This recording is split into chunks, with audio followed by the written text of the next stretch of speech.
Konnichiwa mga sis! Welcome to A Day in My Life here in Japan. Ngayong araw nga ay may lakad kami ni Naoki pero bago ang lahat, fit check muna. Dahil nakuha ko na nga yung bike ko, magbabike kami papuntang Eki.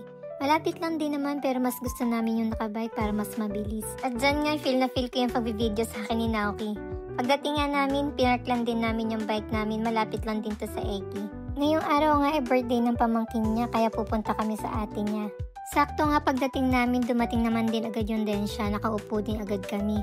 Halos 20 minutes lang din naman kami magpabiyahe tapos magnanorikay na kami. Dito nga kami sa Takadanobaba magnanorikay. Pagsakay nga namin, one stop lang din naman at nakababa na rin kami. Pagkababa nga ay nag-charge lang din ng IC card si Naoki. After nga niyan, pumunta na nga kami dun sa susunod na norikay namin. Habang inaantay nga namin yung Densha, Ering at si Naoki sinusumpong na naman. Sabi ko nga sa kanya baka nagugutom na siya. Pagkasakay nga namin, ayan, apura kami huntahan dalawa, hindi namin namalayan. Lumagpas na nga pala kami. Bumalik nga kami agad niyan, buti na nga lang kamo, dumating agad din yung Densha. Paano ba naman, tinatanong ko sa dyan kung bababa na kami, sabi niya hindi daw, isang station pa. Pagkababa nga namin, inaantay na kami ni Kuya Ken, siya nga yung susundo sa amin. Pagkasakay nga namin, nakita namin kasama rin pala si Kuya Yuki na sumundo sa amin. Sabi naman nila malapit lang naman daw yung bahay nila ate dun sa venue, kaya saglit lang din naman ay nakarating kami. Eto nga si Kuya Yuki, pagkita namin gulat na gulat kami, paano ba naman ang laki ng pinayat niya. Pagdating nga namin sa venue, pumasok kami agad. Hiyang-hiya nga ako kung pumasok niyan, paano ba naman kami yung pinakahuling dumating. Sabi ko nga sa kanila, nag-video ako para sa vlog ko. Nakakatawa nga yung reaction nila, tuwang-tuwa sila. Pagkaupo nga namin, kumain na nga din kami agad. Ayan nga yung mga handa. Sobrang wala pa rin din kasi kaming kinakain, first meal namin to.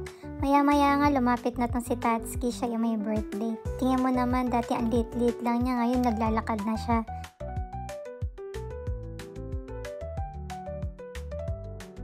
Dito nga ay meron silang tradition, papalakarin nila yung baby.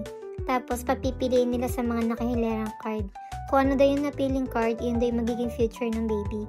Ito nga si Tatsuki, laptop yung napili na ibig sabihin IT daw siya. Maya-maya nga ay nagising na nga itong si Runa.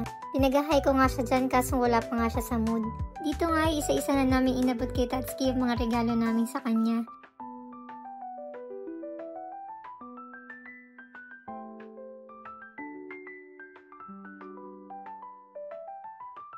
Habang binibigay nga yung mga regalo sa isip-isip ko, feeling ko yung ate at kuya niya yung mag-i-enjoy sa mga regalo.